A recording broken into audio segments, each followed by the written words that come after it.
So welcome to everyone to this webinar on the European benchmark for refugee integration, which is part of the NIEM project, the National Integration Evaluation Mechanism.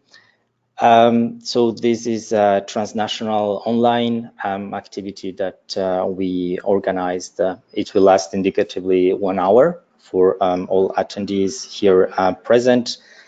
I would like to inform all attendees that you have the possibility to address questions to the panelists. We'll have 5 panelists with us together.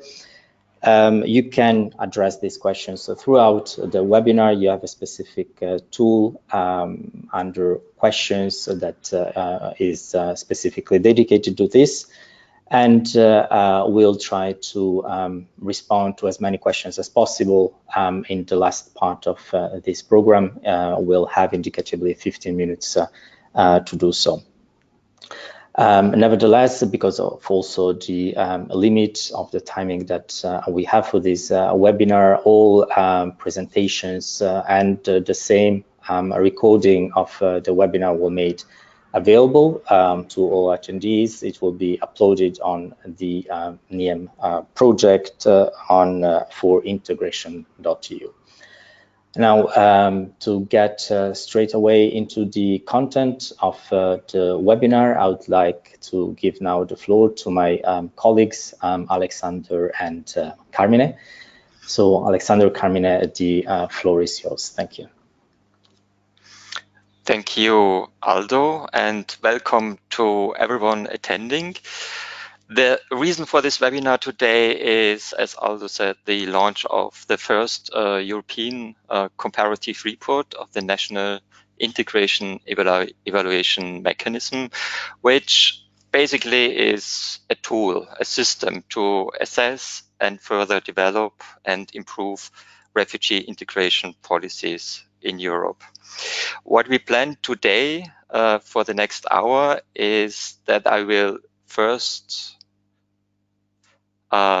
present and introduce you the tool, how the analysis is done, how results are presented, which countries are represented in this project, and then we will show a few key comparative results and look into a few indicators, also to give you a taste of what is possible, what sort of analysis is possible with this tool. In the third part, we want to illustrate how the benchmarking works for countries in practice, how it helps to identify needs and gaps, and how results can inform policy dialogue and advocacy. And we will hear contributions from France, Spain, and Hungary. So what is this mechanism to evaluate integration? It is a regular indicator-based monitoring of the quality of government policies for the integration of beneficiaries of international protection. Regular means here it is repetitive. The research is done every 2 years to track whether countries move into a positive direction or to the opposite.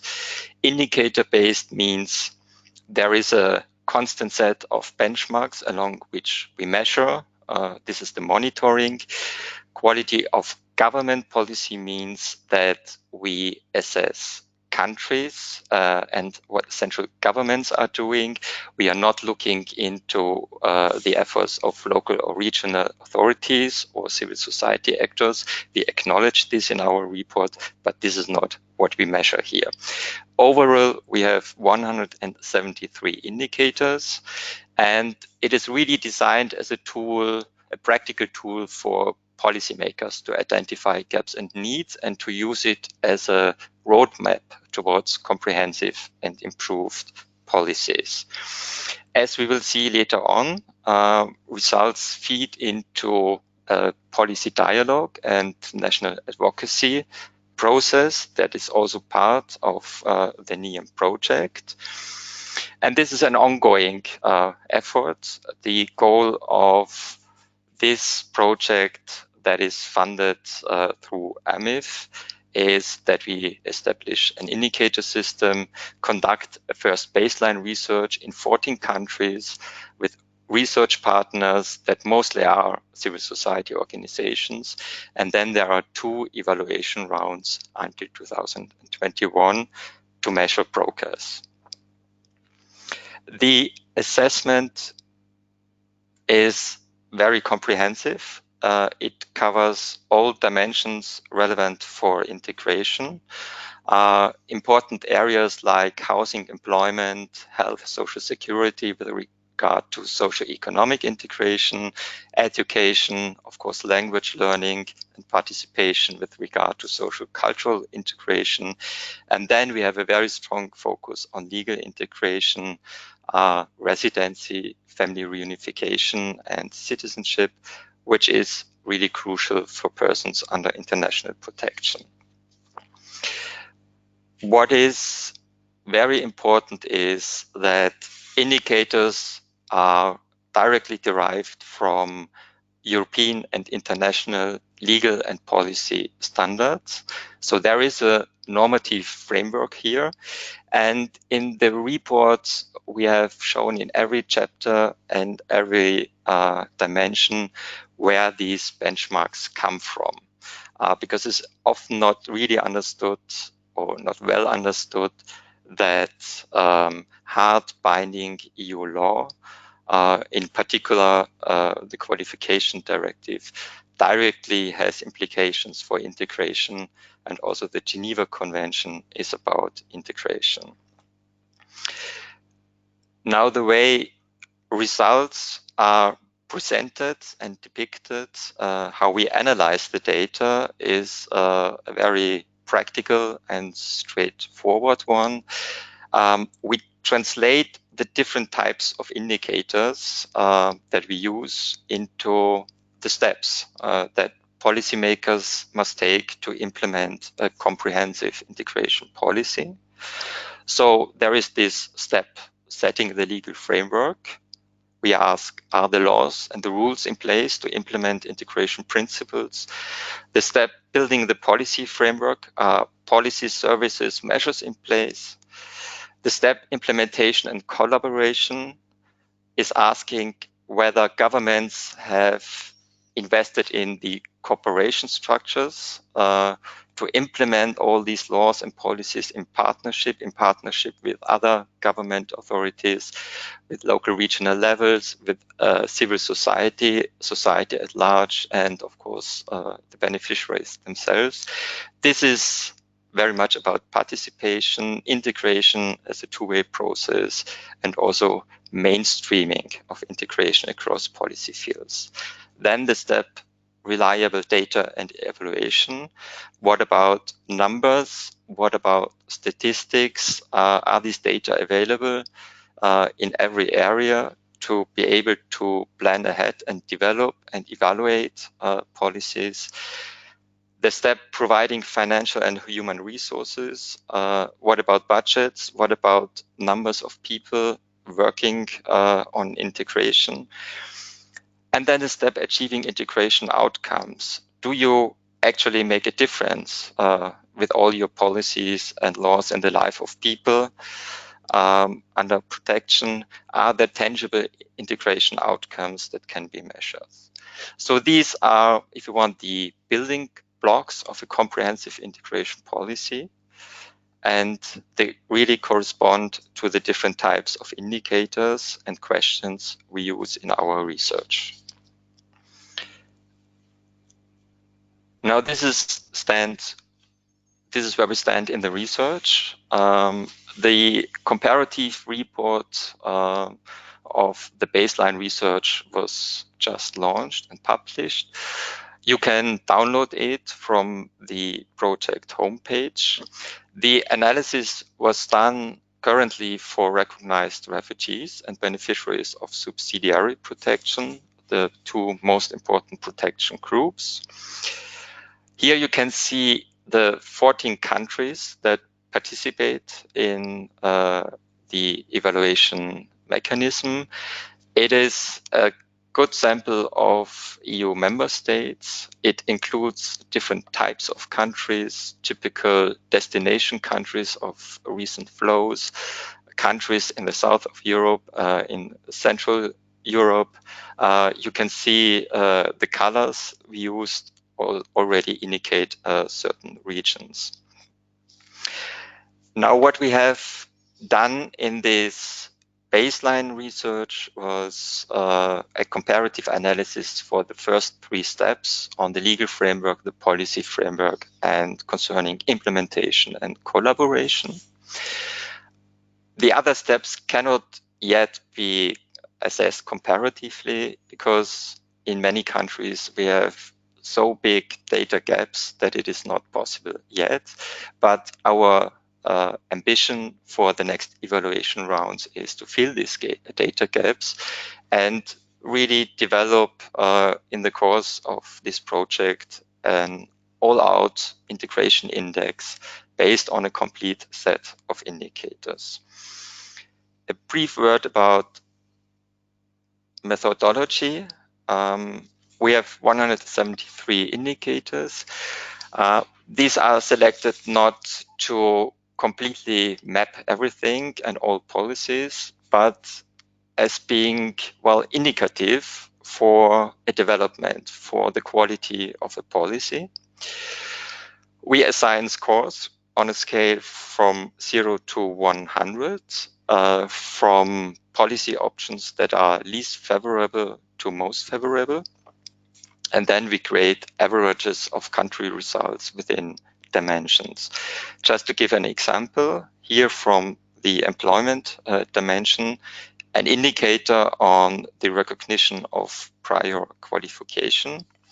So if a country foresees a right to recognition of formal degrees and a right to skill validation, we would assign 100 scores. If it's either a right to recognition of formal degrees or a right to skill validation, it would be a score of 50. And if there is no such provision in a country, the score is 0. Now, what are some key results, comparative results of this research? First of all, there are huge differences across countries.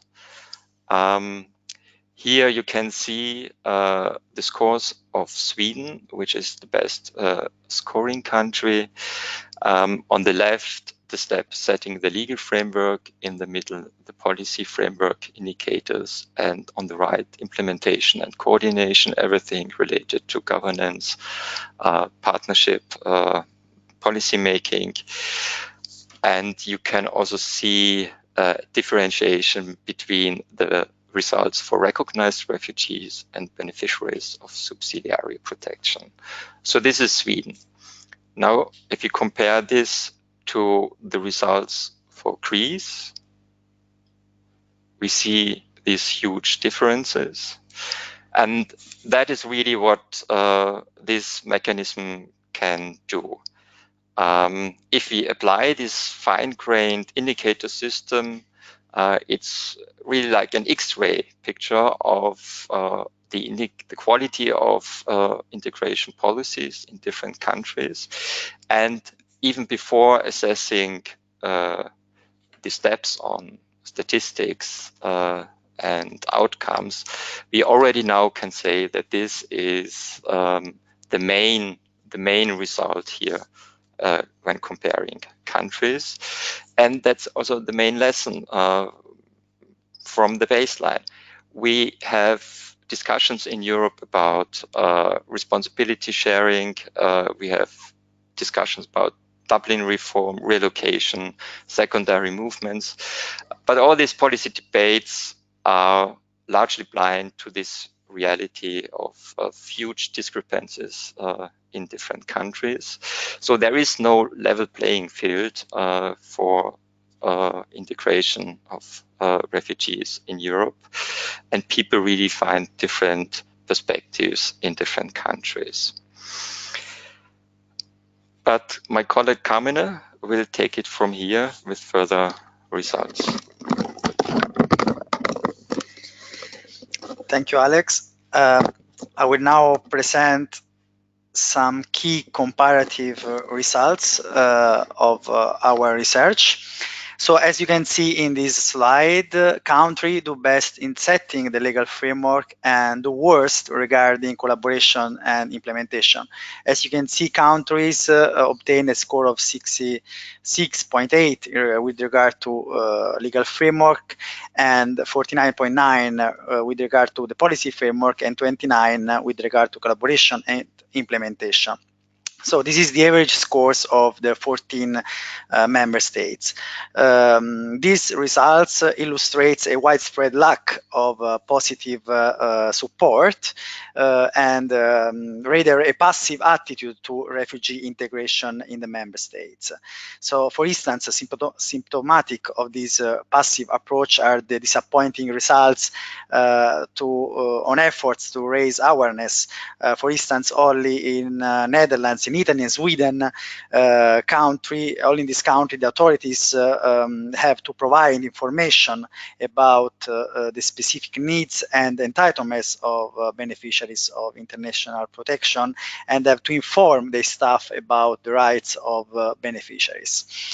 By contrast, as you can see, as regards the access to rights and entitlements, in relation to the legal framework of member states, we have very good results, especially in some fields as housing, health, education, language learning, and social orientation. So this means that most of the member states complies with European and international law.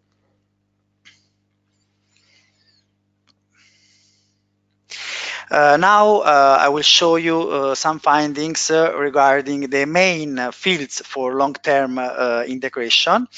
As you can see, countries do worse in some areas than in others in terms of their legal and policy framework across the socio-economic and socio-cultural integration dimensions. So these results show the average scores regarding the legal framework and the policy framework across all 14 countries. So if we read this graphic, you can see that in some areas as housing, employment or vocational training and employment related education, countries do worse in comparison with other dimensions as health, education and language learning, where countries do much better. For instance, some weaknesses that contribute to the low scores in the area are excessive waiting periods for accessing short-term housing support, or a lack of long-term housing in several member states. Or for instance, in the employment sector, we have found that there is a lack of active labor market support for beneficiaries of international protection, or lack of targeted measures to foster integration of beneficiaries, combined with several administrative barriers. So the combination of these factors contribute to low scores in this very important dimension.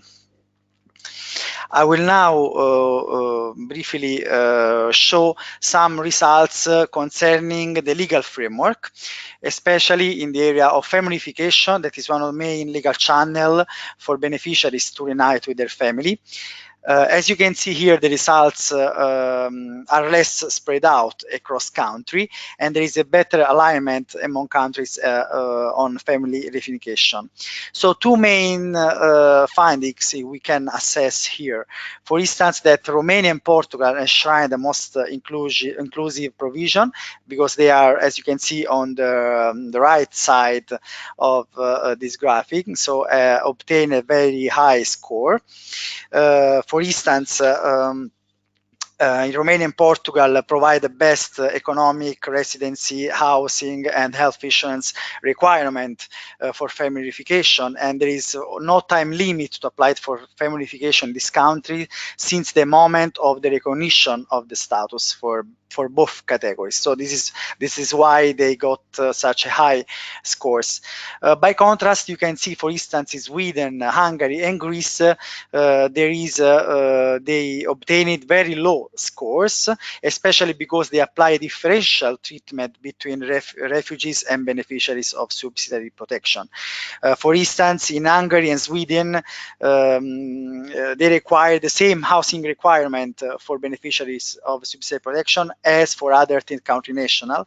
And in Greece, there is not family reunification at all for beneficiaries of subsidiary protection. That's why they receive such a low scores. Now I will just move briefly to the policy framework, where we analyzed the presence of administrative barriers in the member states across the different dimensions. So here in this graphic we show in which countries a lack of administrative barriers in terms of hard to obtain documentation, excessive delays and waiting periods, and discretionary decision. So if you read this graphic from the left to the right, you can see that in the public housing, most of the countries, all the countries, provide some sort of administrative barriers to access housing. For instance, in most of the countries we found a general undersupply of social housing, and beneficiaries of international protection are not defined as special needs group. And also, local level discretion and rules can be a barrier to access public housing in most of the country. Now I will, the last slide, I will just give an overview of the main findings on the implementation and collaboration step. As you can see, the sectoral mainstreaming is rare across socio-economic and social-cultural dimension of integration. And in particular, here we analyze in which country there is a coordinated multi-stakeholder strategy to facilitate integration. So if you read the slides from left to right, you can see that on average, in only 4 dimensions, we can find multi-stakeholder strategies in the countries. And if you read this chart from the top to the bottom, you can see that only in France, Italy, and Sweden, multi-stakeholder strategies to facilitate integration can be found across almost the dimension. So after this brief overview of the main findings on indicators, I will give the floor again to Alex that will introduce you to the next step of this webinar today. Thanks, Carmine. So these were just a few highlights from the comparative conclusions of this report. More findings will be included in an extended set of slides that will be available later on. And in the next part of this webinar, we will now switch the perspective. We want to see how these comparative results across countries help to identify needs and gaps in a specific member state. For that, we will hear from our research partners from France, Spain, and Hungary about the challenges and problems in some selected dimensions and indicators where there is a specific need for improvement. So in France, this will be employment, in Spain, housing, in Hungary, education. And this will be shown against the background of the countries that achieve positive results in these indicators. And then in addition, the research partners will illustrate briefly how these findings feed into the advocacy and agenda setting activities in the context of the evaluation mechanism in their countries.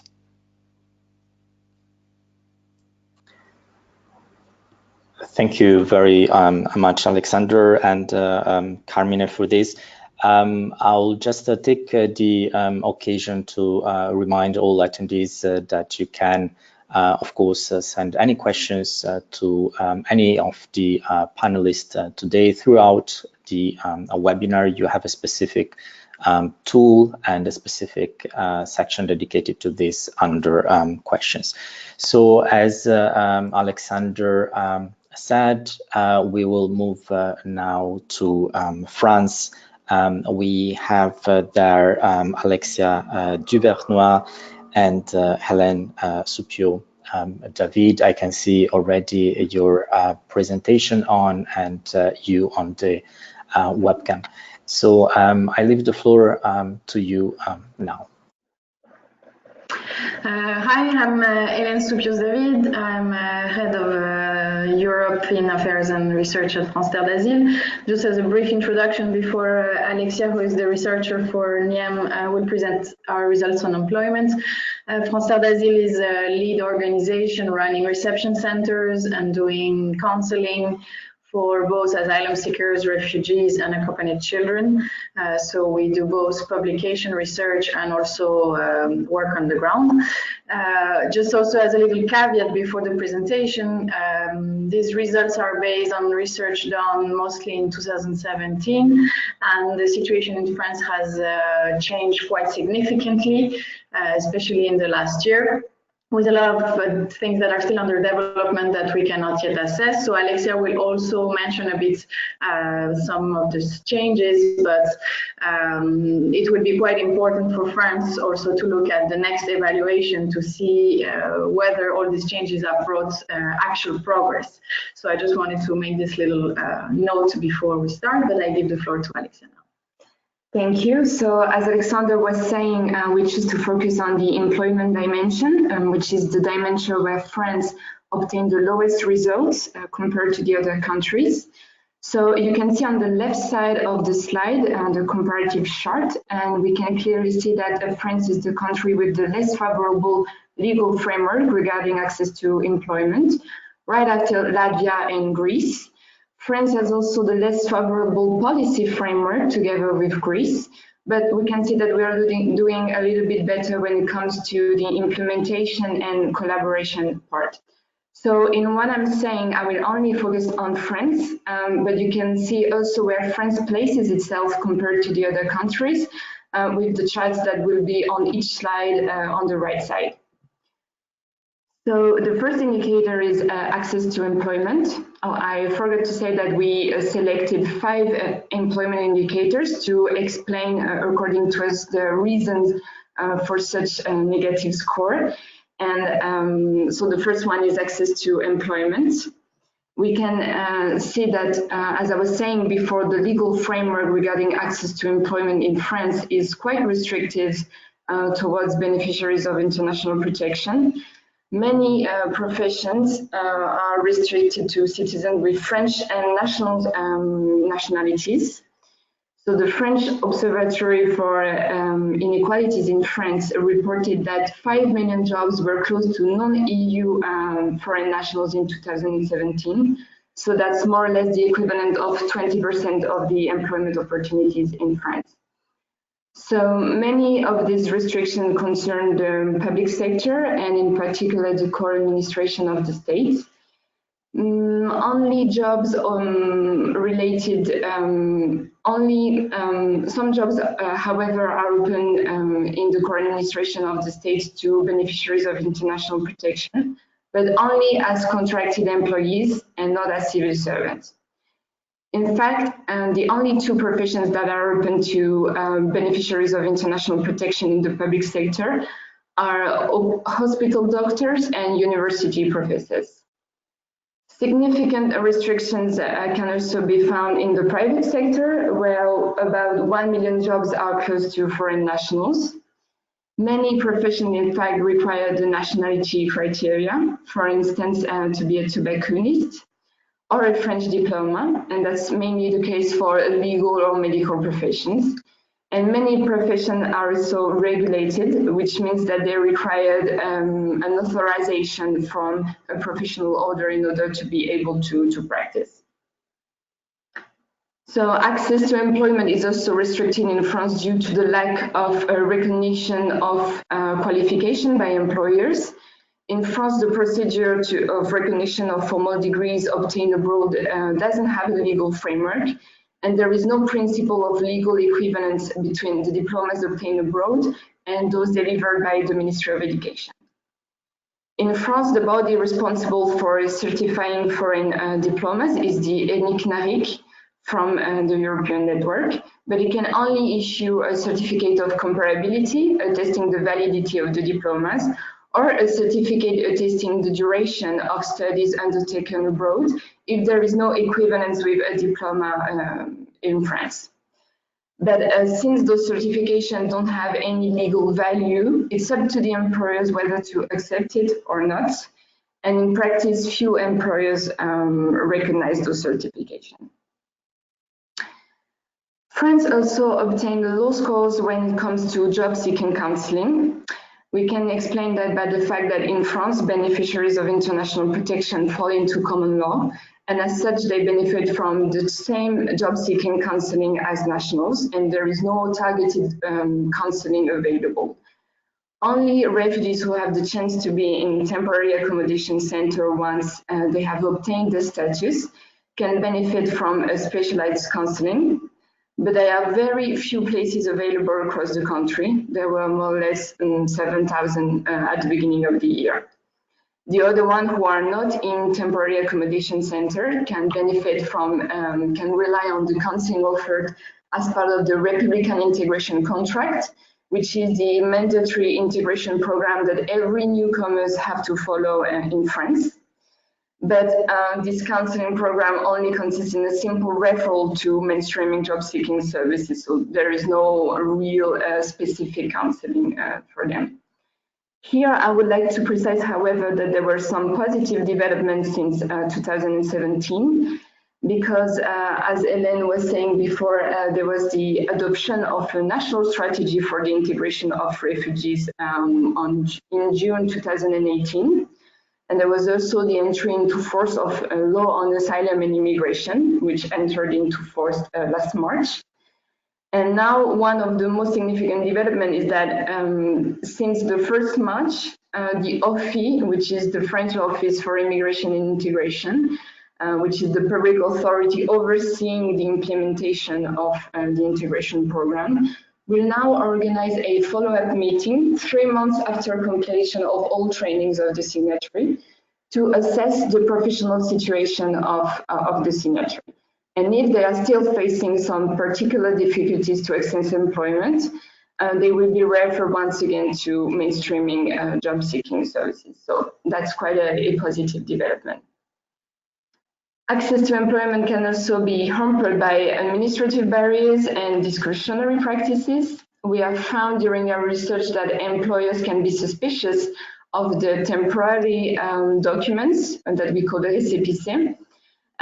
In fact, they are valid for 3 to 6 months, and the short validity of those temporary permits while they're still waiting for their residence permit can prevent many of them to attend a vocational training or even to apply for a job.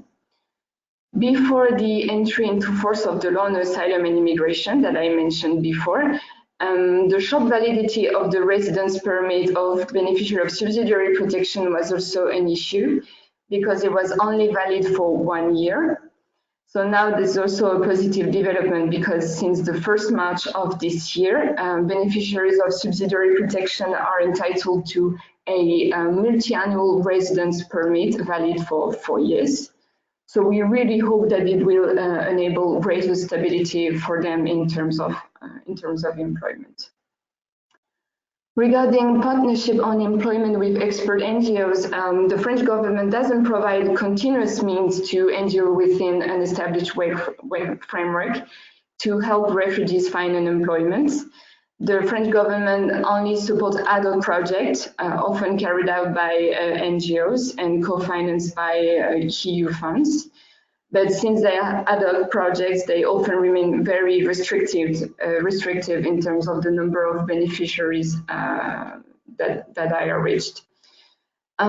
Here also, I would like to precise that there was some positive development since the government increased the funding allocated to NGOs to facilitate access of refugees to employment. The Ministry of Labour issued a call for proposals to promote refugees' integration into the labour market last October 2018, with a budget of 15 million euros. To conclude, I would like just to give you a little overview of our NIEM advocacy activities that also were taken up in the NIEM findings in terms of employment. So we have organized in June 2017 a coalition meeting focusing on access of refugees to employment, which also saw the participation of the OECD, the UNHCR, national public authorities, as well as key civil society organizations dealing with employment. We also, as France Terre d'Asile, were really involved in the development of the national integration strategy for refugees. And we participated in the 5 thematic working groups that were organized by the Ministry of Interior at the end of 2017 for the development of the national strategy for integration. And part of our recommendation and claims that we've made were then included and adopted within the strategy for integration of refugees.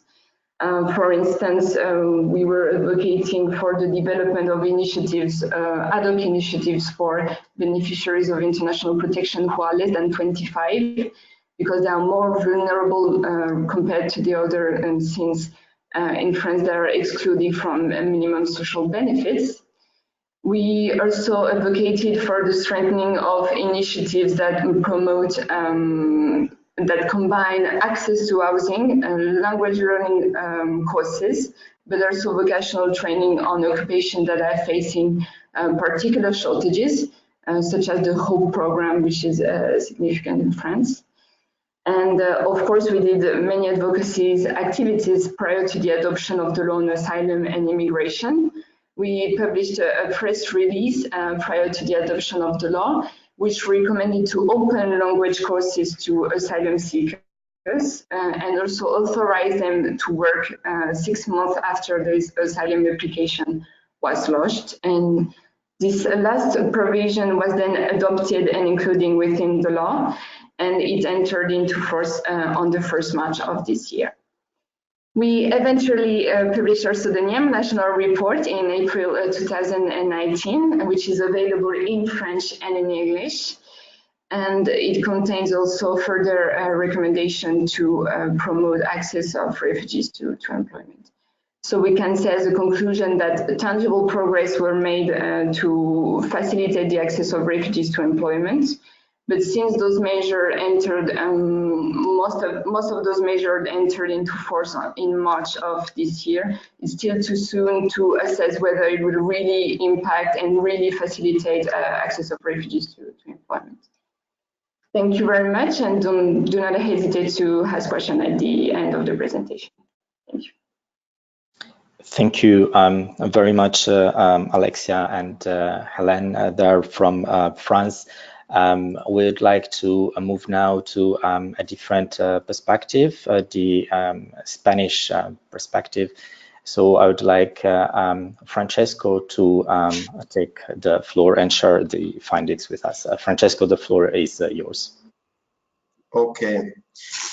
Thank you, Aldo. Good morning, everyone. I'm Francesco Pasetti from CIDOB, the Barcelona Center of International Affairs. I will present the case of Spain, focusing on housing.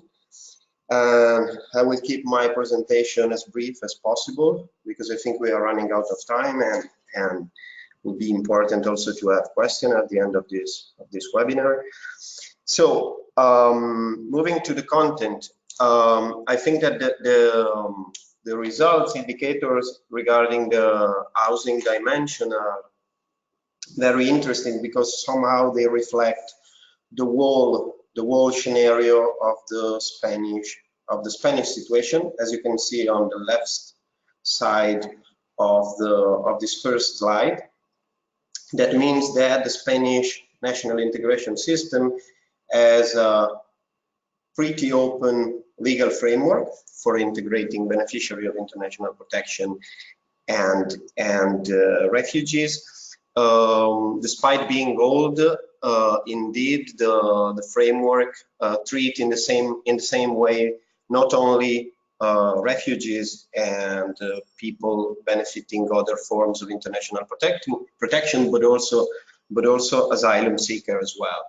And the crucial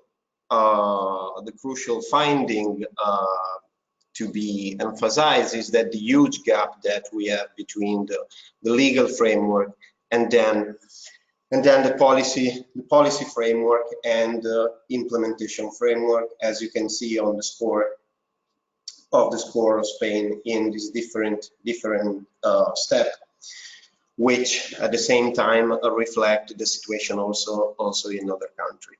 So as my French colleagues have already done, I will focus on I have selected like 5 indicators for describing main gaps and need regarding the housing policy dimension.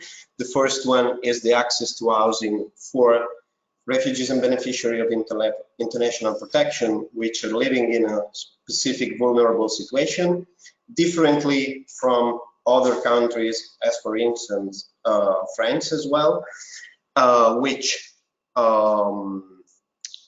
have in their mainstream policies specific dimension, specific measure addressing vulnerable beneficiary of international protection. Spain does not have. On the other hand, the Spanish system has a targeted housing support formally recognized in their specific policy, but at the same time, and again here we find the gap between theory and the practice, between the legal framework and the reality of the integration. There is a significant gap between the legal recognition and the practical protection, which is mainly due to a huge differences between the people requesting housing within the system or outside the system, and the seats available and housing availability to provide the services to these people. The second indicator regards the provision of target temporary housing support. In some countries like Sweden, for instance, we see that this target housing support is provided without any eligibility rules, that is open regardless of any conditions.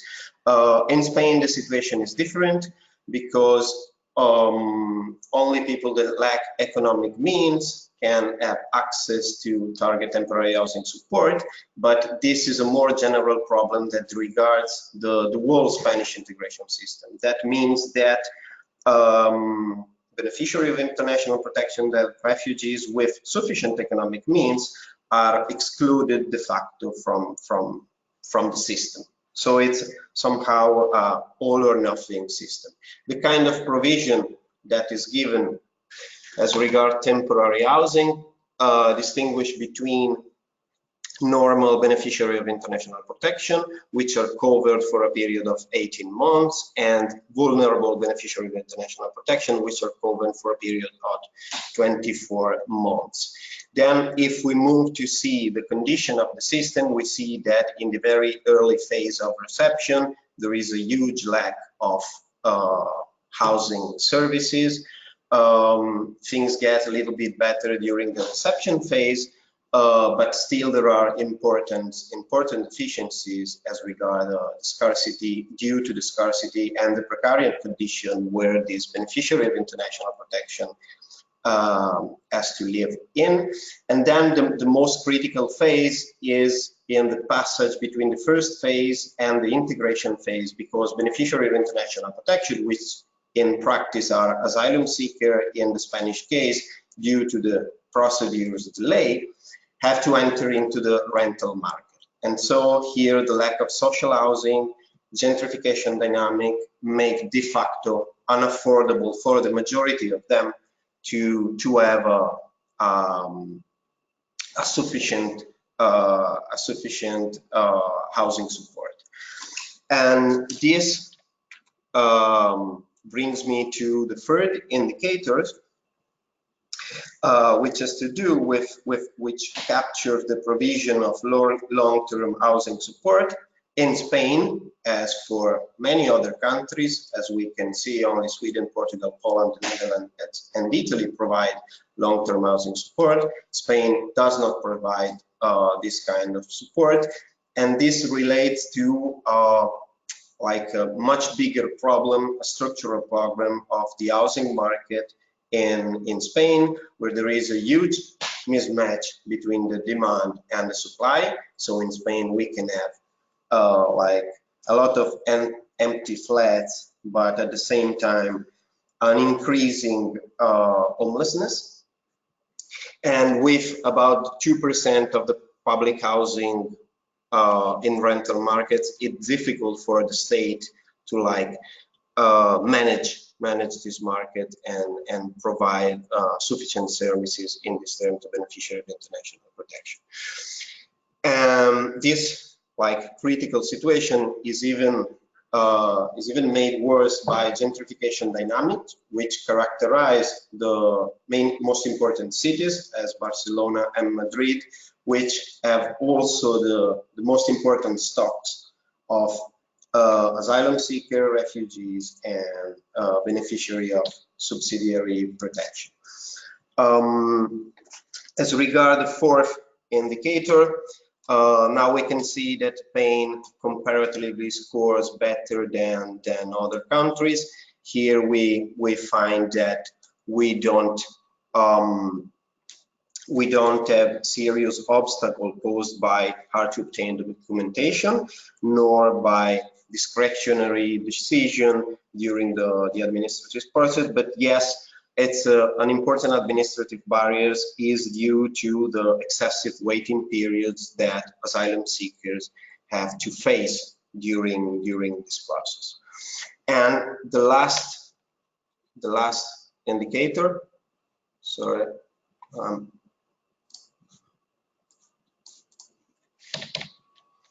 The last indicator, sorry, is the target housing advice, counseling, and representation, which is formally foreseen by the national strategy and to be provided by the NGO involved in the national integration system, which actually do a great job for assisting asylum seekers and beneficiaries of international protection. But again, we face in the same problem, that is the huge differences between the theory and the practice, between the legal dimension, which is open, despite old, it's pretty open in terms of integration and rights, and then the implementation, the practice, the reality that most of the asylum seeker and beneficiary of international protection has to face. So again, the target housing advice, counseling, and representation is foreseen, is provided, but is provided to a very limited extent and with a very limited efficacy, which is related to, of course, problem of lack of resources, both in terms of economic endowment, but also of skills of the staff dedicated to this service. And to conclude, all these like issues have been matter of discussion during our national coalition activities. So far, we have done 8 national coalition meetings where we have tried to involve both key stakeholders involved in the formal national strategy, which mean the Ministry of Employment, the Ministry of Interior, UNHCR Spain, and the NGO, but at the same time, and precisely to try to improve the coordination, to improve the dialogue between different actors involved in the Spanish system, both within the national strategies, but also outside the national strategies. We have also like have an important policy dialogue with regional and local actors, and this is basically the content of the Spanish case. Thank you. Thank you very much there, Francesco from Spain, for sharing these findings with us. I would like now to move to the last but not least of the countries involved in this webinar. In Hungary, we have there Andras Kovacs. So Andras, I give now the floor to you. You can share your presentation with us. Thank you very much. The floor is yours. Thank you so much, and good morning to everybody. Just as you said, the last topic is education, and the case is Hungary, which is far from being the most advanced in terms of its policy and framework and collaboration on education matters. Whereas if you have a look into the legal framework, you see that Hungary is doing relatively well compared to other countries, though there are some issues missing there as well. When it comes to the first area of indicators, which is access to education for groups of special concern, then you can see that the framework is more or less that. Public education is accessible for beneficiaries of international protection. It is basically the same right and also the same obligation as it is for Hungarian nationals. However, when you look into the actual implementation and the supporting policy framework, you can see that these people, these children of beneficiaries of international protection, are neither considered as vulnerable or having any special needs attributed to their protection status, nor there are any targeted programs that foster the integration and inclusion into public education.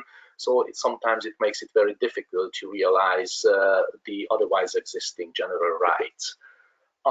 When it comes to the actual process of placement of children into the compulsory school system, you can again see that unless in other countries, or at least several of the NIEM partner countries, the state does not provide any assistance to schools to facilitate the placement of refugee children or children with subsidiary protection. So again, the right is that children are enrolled in schools, but there is no additional support. In fact, this type of support existed in the early 2000s in a form of a special normative financial benefit to schools that were hosting not only refugee but also migrant children in general. But it was abandoned in the early 2010s. And when it comes to assessing children's level of education, again, what we see that there is no standard system at hand. So it is absolutely at the discretion of the schools which method they use and how they use it and how they implement it in order to identify what level of education is needed by the children.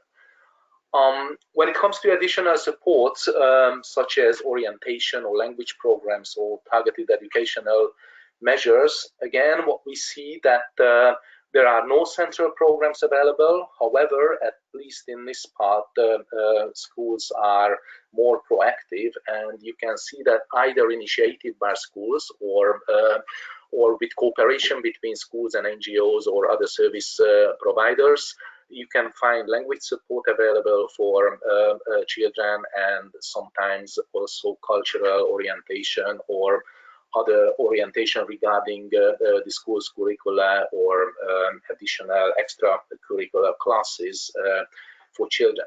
And some of these measures, most precisely Hungarian as a second language or special intercurricular support, are provided by the school system, so there is capacity within the schools. But again, we should emphasize that this is not part of a special measure for refugee children or beneficiaries of international protection, but rather they go under different titles, such as supports for children with learning difficulties or children with disadvantaged social status.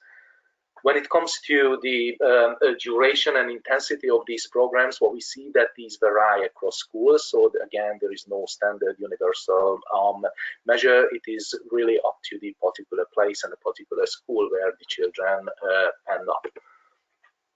And when it comes to integration, mainstreaming, and also the mechanism on which school integration is devised and mainstreamed into national integration policies, probably this is the most desperate need, that there's virtually no strategy or no mechanism in place. So the policies are not reflecting on the integration needs of these children, and there are no formal fora in which either experts or advocacy organizations or service providing NGOs could discuss and could foster the future mainstreaming of these needs and policies. So basically what's in place is unilateral advocacy or lobbying by NGOs or professional bodies, which are seldom taken up by the central administration, sometimes more successful with individual schools regarding more local and minor issues. When it comes to the field of coordination with the regional local education authorities, Hungary is a peculiar place because the public education system is absolutely centralized. So it is not the realm of local authorities or local municipalities. They have no autonomy in school management. There is a central education authority, so everything goes through that system, and there is no focused and targeted support based on the needs of beneficiaries of international protection in the system. Again, NGOs and schools may develop particular programs and training curricula, but again, this is absolutely up to the school management, and these kind of programs can only be successful if they can be inserted or integrated into other measures. Again, most precisely the measures for children with learning difficulties or children with social problems. And finally, when it comes to our advocacy work at MENEDIC Association, and also the advocacy under the NIEM project, we have already identified education as one of the most crucial and most problematic area of refugee integration in Hungary. So out of the 8 coalition meetings we have had so far, we focused one particularly, or devoted one particularly to education, attended by experts from other organizations, other NGOs, but also from municipalities and schools, where we had the chance to discuss the problems and form a coalition through which we can spread information, most precisely the recent findings and comparative findings of the NIEM exercise. And also, besides that, we continue to advocate for equal access for beneficiaries of international protection, usually through either targeted training programs for school personnel and staff, or to trainings and awareness-raising programs involving pupils and their families at Hungarian primary and secondary schools. And that was it. Thank you so much. Thank you very much, Andras, for this. I would like to also thank all the panelists for your presentations, and in particular for being within the 1 hour time frame that we actually allocated to this. I can now check whether we have any specific questions from the attendees. We have a couple of questions. I'll just read one which seems to compare the NIEM findings with MIPEC's previous work also done from MPG. 2 questions correlated. Could you please explain the main differences between MIPEC's and NIEM, in particular the target, the areas covered, etc., and comparing the average score of MIPEC's and NIEM, which includes both the legal and policy framework, is lower than the average of the legal and policy framework in NIEM. This seems to suggest that the framework for refugees, is more developed than the one for migrants in general. Do you agree with this interpretation? How do you explain this? What do you think will be the effect of this apparent focus on refugees, on the integration of migrants and refugees in the long term? I suppose Maybe Alexander and Carmine, you might be the best position to answer to this question.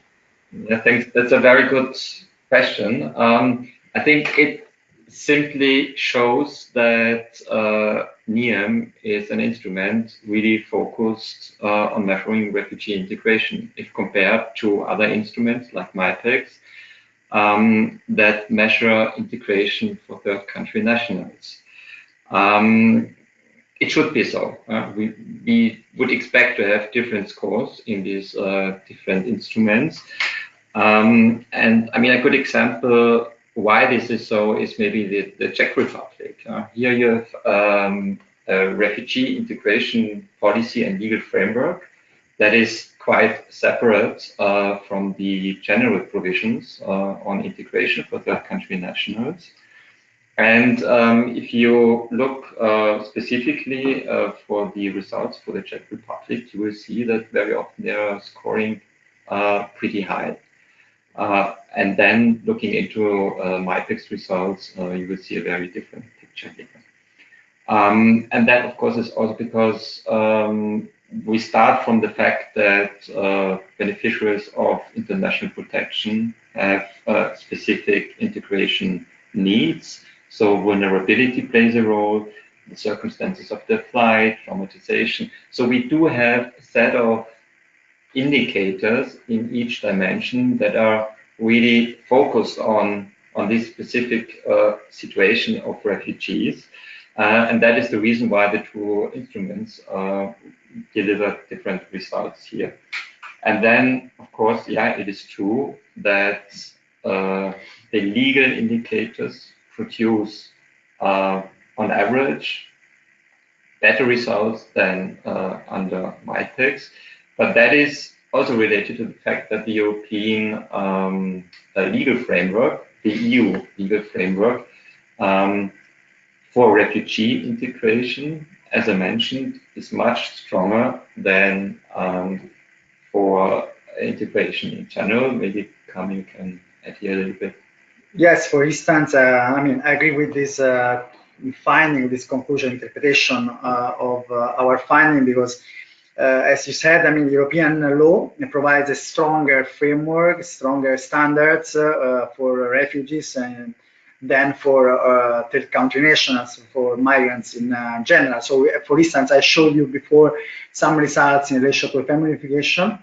That, for instance, we found that family unification obtained the best scores in comparison with citizenship or other legal indicators, because here, for instance, we have the family unification directive that requires the adoption of more favorable condition for refugees than ordinary third country national, because it takes into account their special needs and special vulnerability. And so, for instance, the directive provides exemption from the waiting period or exemption on some condition as housing or residency economic requirement to apply for family unification, in comparison with the third country national that have to meet higher, more difficult condition stance. So I would agree with this assumption that because of the European legal framework provides better framework for refugees, that's why we have also better scores in comparison with the ordinary third country nationals. Thank you very much, Carmine and Alexander. We are running out of time, but I have one more additional question that I would like to put forward for all panelists. So congratulations for this excellent and informative work. Two general questions. Is it intended to make the information available as a web app where the user can set output options? And two, what level of time, resources do you estimate might be required to replicate this work in other countries?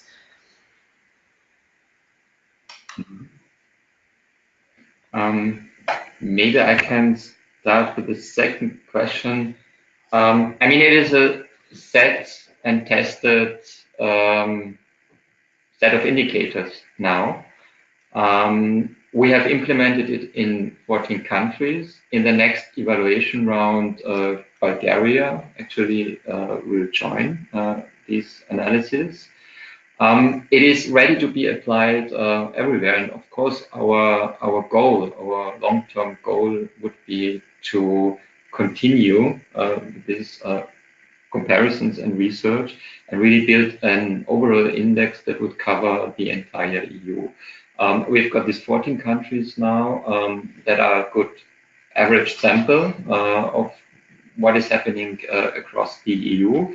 But it is true that very important countries like Germany, for example, are still missing. So we would really look forward to extend in future this research also beyond the lifetime of the current NIEM project, which is running until 2021. The other question, if I'm right, is about outputs and outcome indicators, I guess. We have included across dimensions over 8 outcome indicators. This is something that is still being built up and further explored. It is a typical indicator would be overqualification of beneficiaries who are employed. So are they working in jobs where they actually would have a much higher qualification? We have explored this. We had focus groups with experts. We had expert surveys. But our goal for the first evaluation, which is ongoing, is to work here more with beneficiaries themselves and have focus groups in all participating countries where we get more information about outcome indicators along questions that are really comparative. Thank you very much, Alexander. I don't know whether any of the other panelists would like to intervene. I'm sorry for the attendees. I cannot take any additional questions because we are now running out of time. If there is no other intervention from the panelists, I would like to take the occasion to thank you very much for this webinar.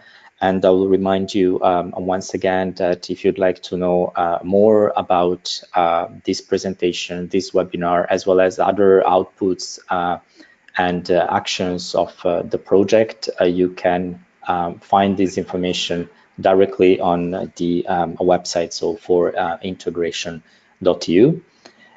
This is all from our side, so we'll invite you to check all these materials on the website, and thank you very much also to all attendees for your participation.